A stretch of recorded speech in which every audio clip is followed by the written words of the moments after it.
day the sky burned, 979 words. The colony on Arcturus Prime had been humanity's pride. 15,000 souls called it home. Scientists, engineers, families who'd crossed the void to build something new. Children played in biodomes where earth flowers bloomed under alien suns. Lovers walked hand in hand through streets that smelled of fresh bread and hope. Then the Krell came. Commander Sarah Chen was in the middle of her morning briefing aboard the Earth Defense Force carrier Indomitable when the distress signal came through. The transmission was chaos. Screaming, weapons fire, the distinctive whine of plasma cutting through metal and flesh alike. Everywhere. They're killing everyone. Please, someone. Then silence. Sarah's blood turned to ice. She'd grown up on Arcturus Prime. Her sister still lived there. Her niece had just turned 7. Battle stations. She said quietly. Too quietly. Her XO, Marcus Webb, had served with her for 12 years. He recognized that tone. It was the voice she used right before she made decisions that changed everything. Commander, we're 3 days out at maximum burn, Webb said carefully. By the time we arrive, I know. Sarah's jaw tightened. Send the alert. All Earth ships, any nation, any affiliation. Arcturus Prime is under attack. The response was immediate. Humanity had squabbled over resources, argued about borders in space, maintained the old rivalries that had plagued Earth for centuries. But when the footage came through, when every screen in human space showed the Krell systematically butchering civilians, when the galaxy watched children hunted through streets like animals, something ancient awakened in the human soul. The Chinese battlecruiser Long March changed course. The European Union's peacekeepers abandoned their patrol routes. Even the corporate security forces, usually concerned only with profit margins, turned their weapons toward a new enemy. Director James Harrison stood in the United Earth Council chambers, watching the death toll climb. 15,000. Every single one. The Krell hadn't left survivors. They documented their work, broadcasted across known space like a warning, like a demonstration. They want us to be afraid, Harrison said. Ambassador Yuki Tanaka nodded grimly. They've miscalculated. The emergency session lasted 18 minutes. The vote was unanimous. Every nation, every corporation, every independent colony, all of it unified under a single banner for the first time in human history. The Terran War Council was born in blood and fury. Sarah's fleet reached Arcturus Prime, 72 hours after the massacre. The colony was ash. The Krell had already moved on, confident, arrogant. They'd left sensor probes behind, probably to watch humanity mourn. Sarah ordered them destroyed. Ma'am, we're receiving data from the probes before they went down, Webb reported. The Krell broadcasted their next targets. Tau Ceti, New Bangalore, Atlas Station. Sarah studied the star charts. Each target housed between 5 and 20,000 humans. The Krell were systematic, efficient. They were exterminating humanity colony by colony, showing the galaxy what happened to species who expanded too boldly into claimed space. They think we'll run, Sarah said. They think we'll abandon the colonies, retreat to Earth, beg for mercy.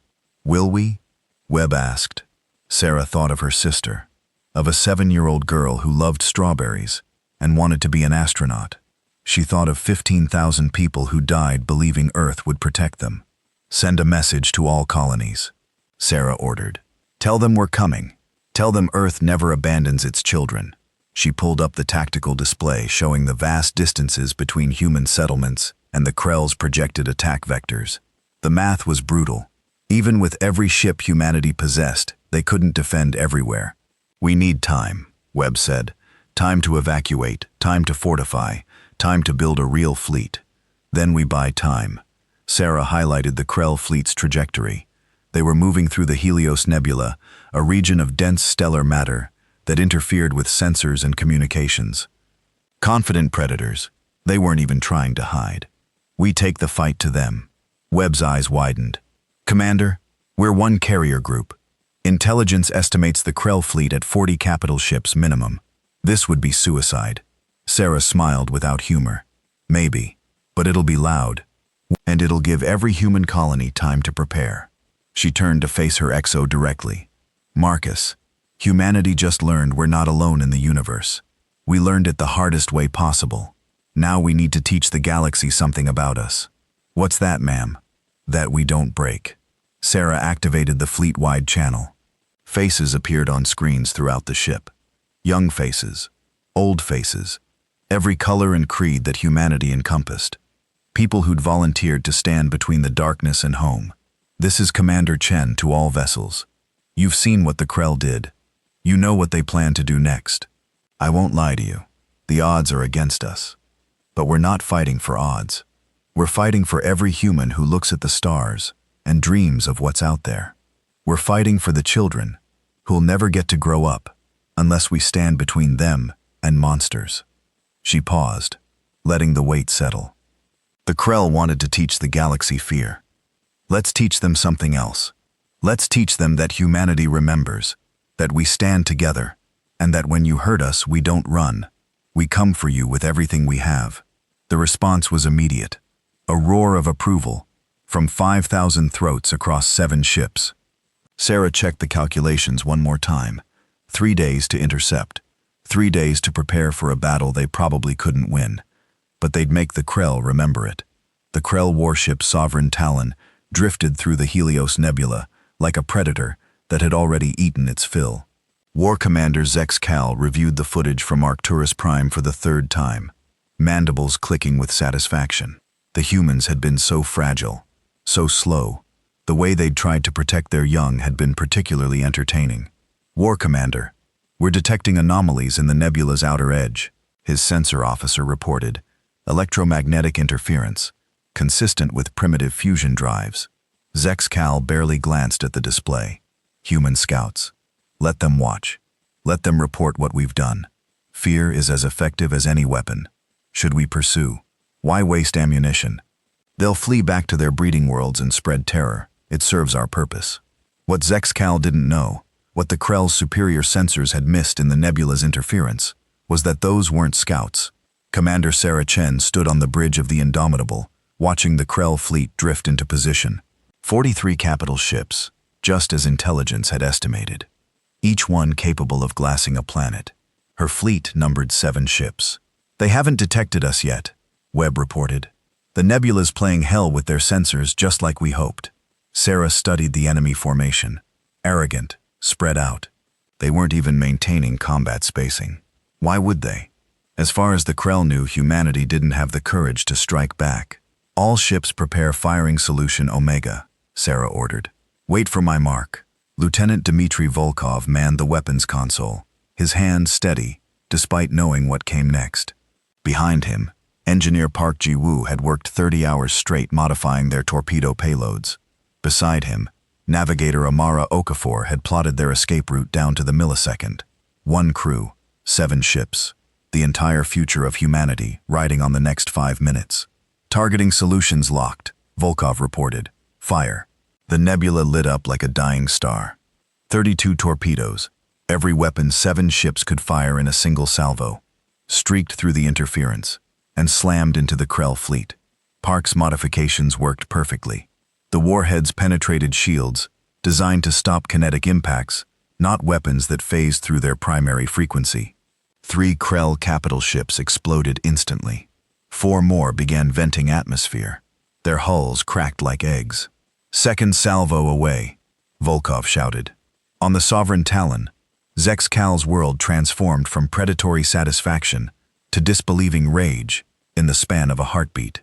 Alarms screamed. Crew members died at their stations as human torpedoes tore through bulkheads. Return fire. All vessels combat formation. Find them. But the humans were already moving.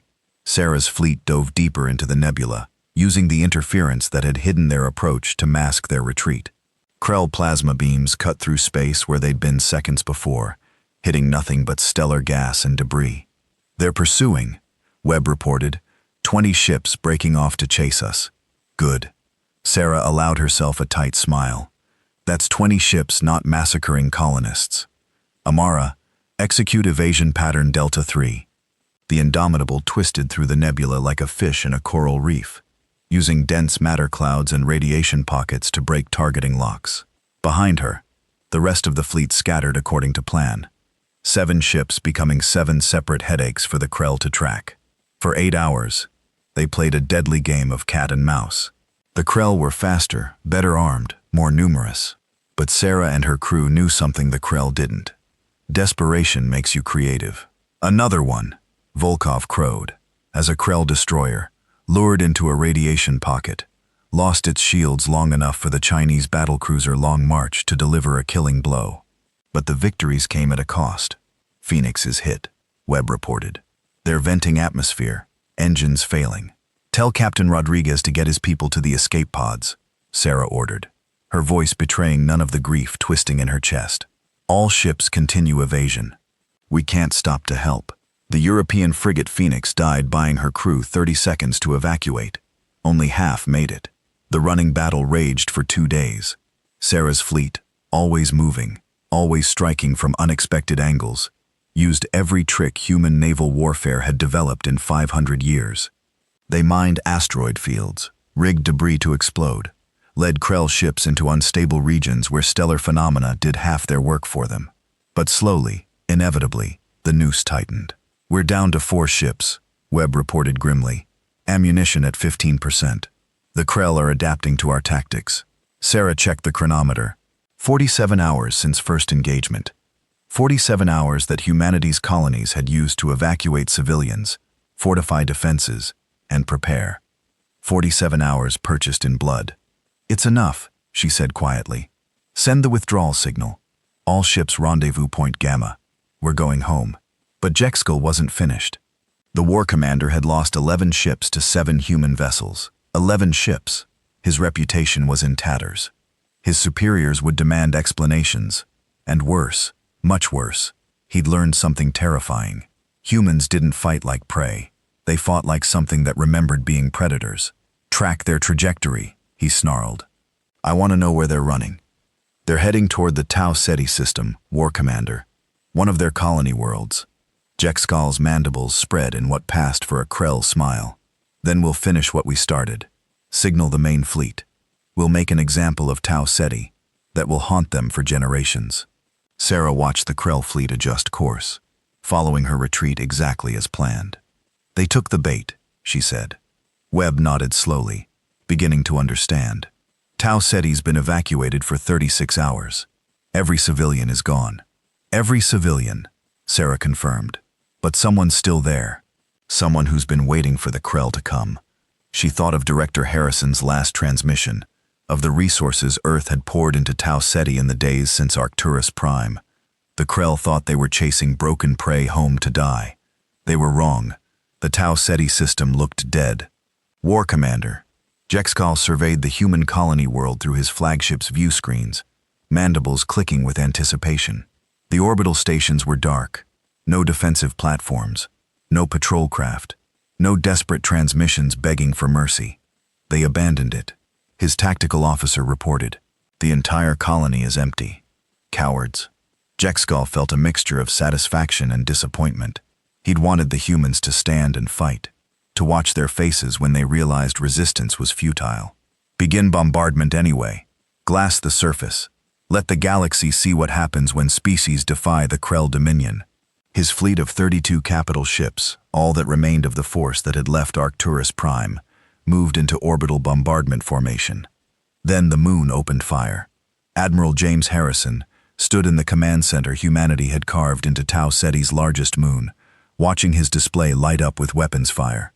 300 rail cannons, 60 missile batteries, and enough nuclear-tipped torpedoes to crack a continent, all hidden beneath the lunar surface, all waiting for this moment. Fire everything, Harrison ordered. The Krell fleet scattered like startled fish, but they were in close formation for bombardment, not combat. The first salvo caught them completely exposed. 5 capital ships died before they could even raise shields. Sir, multiple contacts dropping from hyperspace. The sensor officer's voice carried electric excitement. It's everyone. They all came. Harrison felt his throat tighten as the display populated with friendly contacts. The Chinese fleet led by Admiral Zhao's massive dreadnought Mandate of Heaven, the European coalition's carrier group, Indian warships, Brazilian destroyers, ships from every nation on Earth, every corporation with military assets, Every independent colony that could spare a vessel. For the first time in human history, they came not as separate powers, but as one fleet, one species, one voice saying, "Enough." Commander Sarah Chen's indomitable, battered but unbroken, led the vanguard. Her 3 remaining ships had been the bait, the sacrifice that lured the Krell into humanity's trap. Now they were the hammer, and Earth's fleet behind them was the anvil. All ships weapons free, Harrison transmitted. Show them what happens when you make humanity angry. The battle was brutal. The Krell were experienced warriors who'd conquered a dozen species, but those species had fought separately, divided by politics and pride. Humanity fought with the focused fury of every person who'd watched loved ones die on Arcturus Prime. Lieutenant Volkov's fingers flew across his weapons console, targeting solutions appearing faster than he could fire. Beside him, Park Ji-woo rerouted power from failing systems, keeping weapons online through damage that should have crippled them. Navigator Okafor dodged plasma beams with maneuvers that violated 3 laws of physics and several safety regulations. "Direct hit on the Krell flagship," someone shouted. Sarah watched the Sovereign Talon stagger under concentrated fire from the Chinese dreadnought and 2 Indian cruisers. Shields failed. Armor cracked. For a moment, she thought of Jexkal inside, the creature who'd orchestrated the slaughter of 15,000 humans. "Target their engines," she ordered coldly. "I want them disabled, not destroyed." Jexkal's world had become fire and chaos. Half his crew was dead. The flagship was dying around him, and everywhere he looked, there were human ships, hundreds of them, moving with precision that suggested unified command, fighting with a fury that suggested personal vendetta. This wasn't how it was supposed to go. Humans were supposed to be weak, divided, easily cowed. But looking at the armada that had gathered to destroy him, Jexkal finally understood. Humanity wasn't strong because they were unified. They were unified because they'd become strong. Adversity hadn't broken them. It had forged them into something the Krell had never faced. A species that learned from pain instead of breaking under it. The battle lasted 6 hours. When it ended, 31 Krell capital ships were destroyed or captured. Only one, the Sovereign Talon, crippled and helpless, remained intact. Admiral Harrison's face appeared on Jexkal's screens. The human looked tired, older than his years, carrying the weight of thousands dead, and thousands more who would die in the wars to come. "War Commander Jexkal," Harrison said, his voice carrying across space to every Krell survivor. "Your superiors wanted to teach humanity fear. Instead, you've taught us unity. You've reminded us that we're stronger together than apart. And you've made us remember something we'd almost forgotten, that sometimes the only answer to cruelty is overwhelming force." Jexkal said nothing. What could he say? "You're going to return to the Krell Dominion," Harrison continued. "You're going to tell them exactly what happened here. Tell them that humanity counted its dead, remembered every name, and swore an oath that no human would ever die alone and afraid again." Harrison leaned forward, and in his eyes, Jexkal saw something that made his blood run cold. Not rage, not hate, but the absolute certainty of someone who'd made a choice and would see it through, no matter the cost. "Tell them that Earth has awakened. Tell them we're coming for every species you've conquered, every world you've enslaved. Tell them that humanity doesn't start wars, but we finish them." Harrison's image vanished. The Sovereign Talon was released, engines barely functional, limping toward Krell space with its cargo of survivors and warnings. Commander Sarah Chen stood on the bridge of the Indomitable, looking at the fleet assembled around her.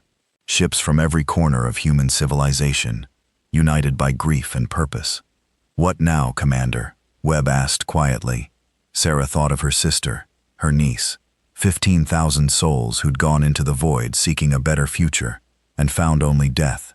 "Now we make sure they didn't die for nothing," she said. "Now we build something that can protect every human who dares to dream of stars." She looked at Earth, hanging blue and beautiful in the darkness, home to 8 billion people who just learned they weren't alone.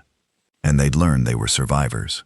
"Now," Sarah said softly, "we show the galaxy what humanity really is." Behind her, across 1,000 ships and 1,000,000 souls, humanity's answer echoed through the void. "We remember. We unite, we endure, and we never, ever forgive.